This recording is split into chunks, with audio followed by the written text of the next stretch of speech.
Okay, we're going to be on in a couple of minutes. So I'm going to make a few little adjustments and then we'll get started. So you can call your friends and tell them that we're about to have a good show today. Um, because we're going to be talking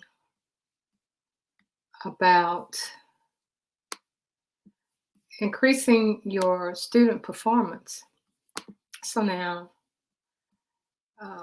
let's just go on and get started because I see we have some people who have joined us already. And what we're going to be looking at today is the steps that you can use for celebrating that will improve your school performance. Now I know you say, well, what does celebrations have to do with anything? Well, have you noticed that some of those schools that have just received their test scores, even though you weren't the principal last year, but you're the one that they delivered the test scores to, and they weren't good. If you are my target audience, your scores were not good. And then you had scores right there 5 miles away from you, 10 miles away from you. And those scores, they were just outstanding. So what is it? I mean, what are they doing? First thing you might say is, are they cheating or what? And it's just something you said, just what's going on, my children are not dumb, and those other kids, they're not even anything smarter than our kids. But you're just trying to put your finger on it. And you know that you are the principal now, or you're the returning principal, and you know you did everything you knew to do in order to get those scores to where they should be. And right now, you're in a panic. So the pandemic is coming on, and they're still pushing these test scores. Well, guess what? Even during the pandemic, those other folks that had those test scores, they were 50, 100% better than yours. So what are they doing? Why do they have those scores? Why do they maintain those status? And we're always in the dumps. We're always walking with our heads down. And we can use the excuse of the kids coming from a poor neighborhood, or the parents don't cooperate, or the kids are already behind. So what do you expect? We can't get teachers to come to our school. They do come, they're permanent substitutes. They don't spend the kind of time with our children. They don't like our children. But I'm telling you, if you're the new or the returning principal of a school that has low test scores, and you're in the right place, and what we're going to be talking about tonight are some things for you to improve the school performance. And you can improve the performance through celebrations. And I know that sounds crazy, but I was a principal of a low performing school. So, I've heard it all. I've heard it all kinds of reasons why our students cannot perform. They're poor. They're already behind. We don't have good teachers. If the parents were involved, and things will change, and then we'd have high test scores. So for a while I was believing that myself. I fell into that trap. But my directives was to bring these students up to meet or exceed the state standards, and I had to figure it out. And what I'm doing, I'm telling you, I don't care whether it's COVID, I don't care whether it's hurricane, I don't care whether it's tornadoes. Our students deserve the best. Our students deserve it all. And we just have to figure out a way. So one of the ways that you can use to improve the performance of your students is to improve your culture through your celebrations. So, there are three things that have been identified that can help you improve your school through what we call celebrations. And the first one is vision, the second one is people, and the third is your tone. And then we'll have the celebrations. So, what I want to say to you, my name is Barbara Polk. I am considered a turnaround principal. I was assigned to one of the lowest performing campuses in my district and one of the lowest performing campuses in the state of Texas. It was not a pretty sight. It's not a pretty sight. We had people who would bring their children to our school on Monday, go back home Monday evening, talk to the people in the neighborhood, and people in the neighborhood would tell them what kind of school that was, and they would check out the next day. Oh, we had drugs, we had guns, we had fights. It was just not a pretty place. It was not a pretty place. People went to school because they didn't have any place else to go, or because that's where everybody else was. So they went over there, and I was given the job to turn that around. So along with the team, we were able to turn that around. Was it easy? No, it was not. But what I realized that those were students in there who needed me as much as I needed them. During my career, my early career in education, my first year teaching, I was one of those teachers that got caught up, and we had the integration thing going on, and Black teachers at white schools, white teachers at Black schools, and I was a newbie. I was straight out of college. I didn't know what was going on. But they took care of me. They took care of me. I was non-renewed and couldn't ever get a chance to get back into the school district. So I had to work my way back in, and it took a while. It took a while to work my way back in, and it was not a pretty thing. And the same was true for those students that I was assigned to, because I was trying to figure out why they put me over here.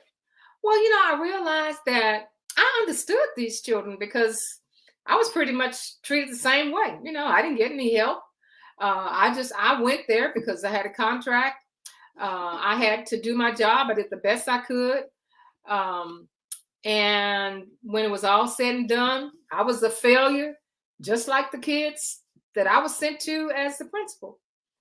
So it was like, that was my mission, to be able to help those children get those students turned around, to be able to create ways with teams to get our students to succeed, because we have to. We will not lose these students. I don't care whether we have a pandemic. I don't care what's going on. Our students still have to learn. Our students still have to learn, and it is our responsibility. And there's some things that we can do. It doesn't matter whether you're contact tracing. It doesn't matter whether you are keeping up numbers for your COVID that you have to turn in. Doesn't matter about face masks. It doesn't matter about 6 feet apart. What I've always said. Let's take advantage of this COVID situation. Don't let it go without us taking advantage of it. And there's some things that we've done in education and in business that have never been done before. And we found that we can make it, and we can still make it in spite of everything that we have going against us. So what I want you to do, I want you to hit that share button, hit that like button, hit that invite button, whatever platform you're on. Let your friends, colleagues know that it's some information that's being shared here that you may not hear anyplace else. You may not hear just a candid talk about ways for you to increase achievement on your campus with celebrations. But before we get to the celebrations, let's look at some some pillars that we can put on top of those celebrations. And you can't have the celebrations without these three pillars. And I read some information by an author named Matthew Younghans. And, he's like me, first of all, principal, you have to have a vision. If you don't have a vision as to how you're going to get things done, if you are not working with your people, if you haven't established a tone on your campus, then you have nothing to celebrate. So what are we talking about when we're talking about vision? We're talking about students feeling good in your building, students feeling safe in your building, students treated fairly in your building, and students forgiven for their mistakes, forgiven for being a youngster going through the system, being treated fairly, forgiven for mistakes, where they can experience consequences for inappropriate behavior and not punishment. Because, we got the punishment down pat. We got that down. You don't talk in my classroom. You don't walk in late in my classroom. You don't have a pencil. You don't follow my instructions. You do something silly, you're suspended. That's right. Because we're not going to have that here, buddy. We want to have a safe environment. We want to have an environment where teachers can teach. Well, how about having our teachers to understand the vision that you have for your campus? How about that?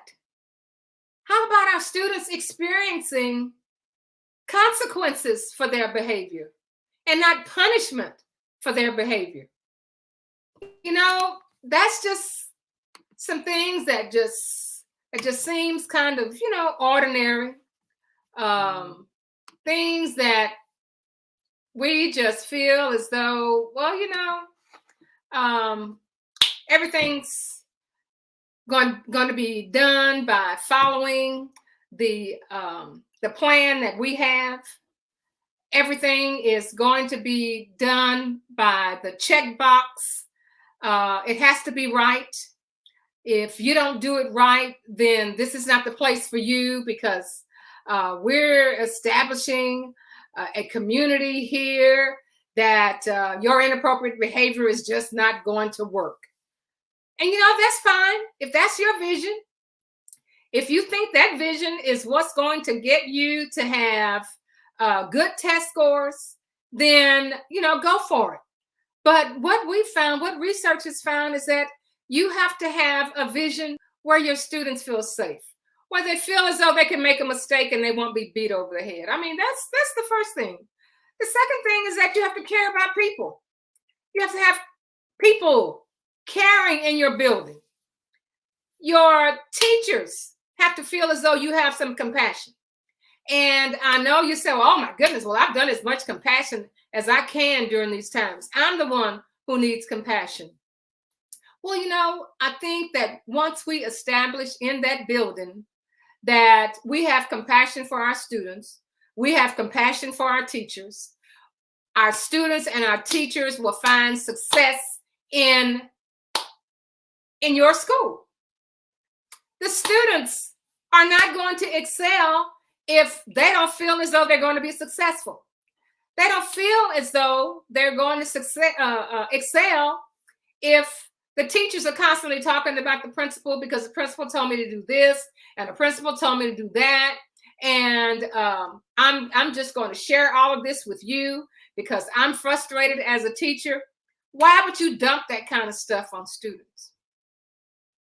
Why would you do that? Why wouldn't you want your environment to be a happy environment? Because you do know that when you have a happy environment, your teachers work harder, your students work harder, and that's just the way it goes. And once they work harder, then you're going to see that the academic performance is going to improve.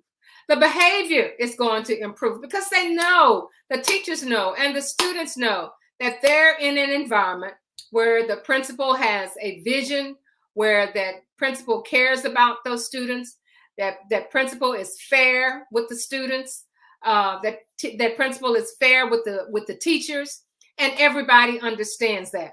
And when you have an environment like that, then students are going to want to work. They don't want to work for themselves. They want to work for you.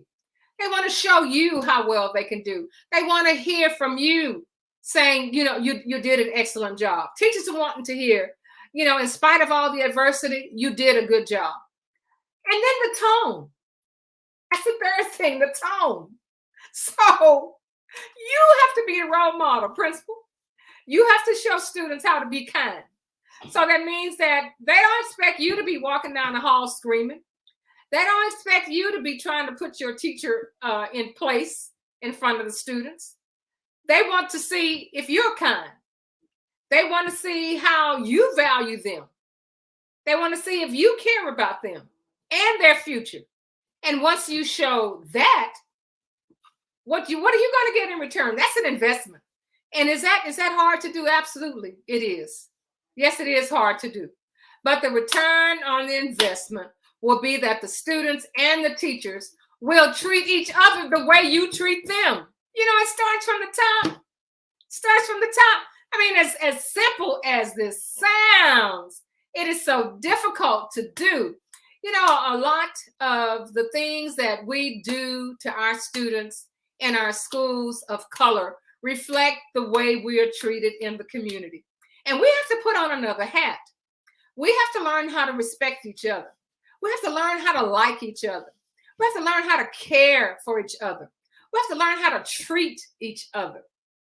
And for a lot of us, we treat each other differently from the way we treat other people. We feel as though our children, you got to suffer. You're not going to get away with that. Oh, no, sir. Oh, no, ma'am. You're not going to get away with that. This is a child. And, of course, we have exceptions to every rule. We know there's some issues. Nobody's blind to that. But if you're creating an environment where you have a vision, you care about people, where you are investing in the students and the teachers, and you're treating them with care, then you will find that your environment, your school, will be the same way. That is going to be your investment. That's going to be the return on your investment. So once you've done all of this, how are you going to sustain this environment? Just tell me how you're going to sustain it. And the way you're going to sustain an environment like that, it's just going to be a natural progression. And a natural progression is that we're going to praise, and we're going to praise appropriately. We're going to celebrate victories. Because, you go to central administration and they give you this guideline, and then you have this ELA supervisor, this math supervisor, this science supervisor, this biology, this history supervisor. You need to do this, and you need to do it in that way. And you have all of your extended day. You have your tutorials. We're gonna look at our test scores. We're gonna look at our curriculum-based assessments, and we're just gonna look at that. And then if it doesn't come out right, then we're gonna jump on the teachers at PLC. We're gonna try to figure out what is it you're not teaching. You didn't teach it like this. And if we focus so much on what we're not doing instead of focusing on what we are doing, we lose the opportunity to celebrate victories. And the victories are not going to come all at once. The victories are going to come little by little. But if we stay on that trajectory, if we stay looking for an environment where we can find where some teachers and students are doing something right, then we can celebrate those victories. Then we can find ways where we can intertwine our academics and our celebrations. So you say, well, we don't have time to play. I mean, we have to put our nose to the grindstone. We don't have time to play games. Well, you know what? I want to know, when is there not a time in academics that we don't have to play games? I mean, can I get a game here or can I get a game there that's going to teach me what it is that you're struggling with as a teacher? Can we have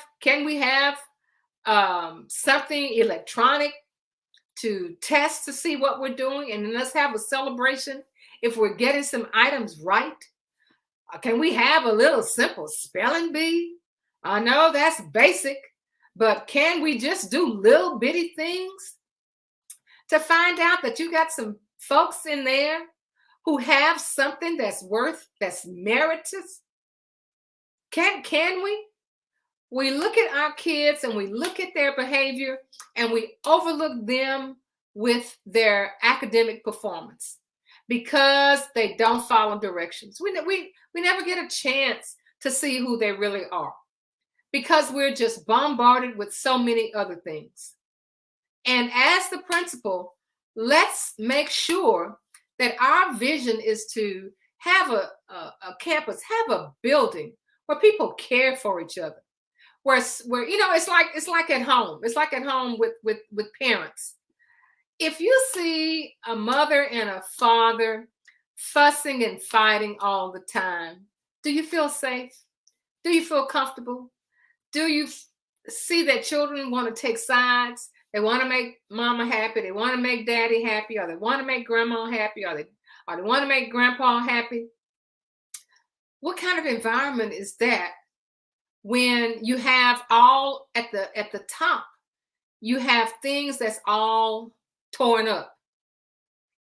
So for you as the principal to have your vision where everybody sees what you're doing, they're going to mimic you. They're going to follow you. If they see that you are kind, if they see that you are caring, if they see that you don't want to punish me for my silly behavior, but you do want me to have some consequences. It's like I did something wrong, and my brain didn't fully develop yet. I'm gonna do some silly things, as a student, but give me some consequences. Don't punish me. Don't make me feel bad. Although we're accustomed to, well, you need to be made to feel bad. Where does that come from? Why do we have to push that on our students of color? Why don't we give them the same kind of reprieve we would want if we would make mistakes? Some consequences. You're not going to have to pay. I made a mistake. Here's your consequence. Now let's try to learn from this consequence instead of punishing. So you get to the celebrations. In fact, that's the point. Get to the celebrations. Do something academically that they're going to have fun with because they feel safe, because they feel as though they're going to be treated equally in that kind of celebrating environment. Celebrate your teachers. It doesn't take much, the little basic things. It don't take food. It don't take t-shirts. It don't take bags. It don't take umbrellas. It just requires that you, as the principal, create an environment where people feel safe, people feel kind, and people will say, I'm here and I want to work hard. And you're right there with them, not pointing fingers at them, not trying to put them down. We're going to lift people up. And when all of that is in place, then we will have our celebration. You can come up with all kinds of things. We had a fitness walk. You can have a club rush. You can have spelling bees. You can have whatever it is that's going to intertwine into the culture that you have created on that campus. So let's look at the celebration. Let's look at the three things that's going to make the celebration work. You have to have a vision. People have to see you following your vision. You have to be kind to people. You have to be kind to students. And when you do that as the principal, the students will start to treat each other like that. The teachers will start to treat each other like that. And then, of course, the tone. You set the tone. If you are the one who is going down screaming and yelling and slamming doors, that's the tone. So, so don't look crazy when, you're walking down the hallway and somebody's screaming in the classroom and you're walking down there with the superintendent and the hall's all quiet and you turn the corner, Miss Corner and Miss So-and-so is screaming at kids. Guess what? Don't jump on Miss So-and-so. Miss So-and-so is mimicking you. That's where that comes from. That's the kind of environment you can create. The same way you can create a good environment is the same way you can create an environment where students don't feel safe, teachers don't feel safe. And the last, of course, is your celebration. Once all of this is in place, celebrate your little wins. You have your PLCs, celebrate your wins in your PLCs. Teachers are putting in a lot of time, they're putting in a lot of work, and there's some who are not. In every profession, you're going to have that. But we are looking at celebrations to help improve the academic performance. And that celebration comes after you have a vision, you know how to treat people, your tone is one where people feel safe, and then you can have your celebrations. So if you're a member of Principals on the Come Up, I want you to hit that green plus button and invite your colleagues. And if they missed this live, then they can see a review of this. And if you're on another platform, please hit that like button and that share button so you can like and share this video, because the time that we spend in our buildings, the time we spend with our students, when test scores come in, because that's just the bottom line. When test scores come in, we want to be proud. We want our students to be proud. And when they do win, then we will be celebrating. Hallelujah, success stories. We'll see you next week on Principals on the Come Up, where we transform schools into hallelujah success stories. See you next time.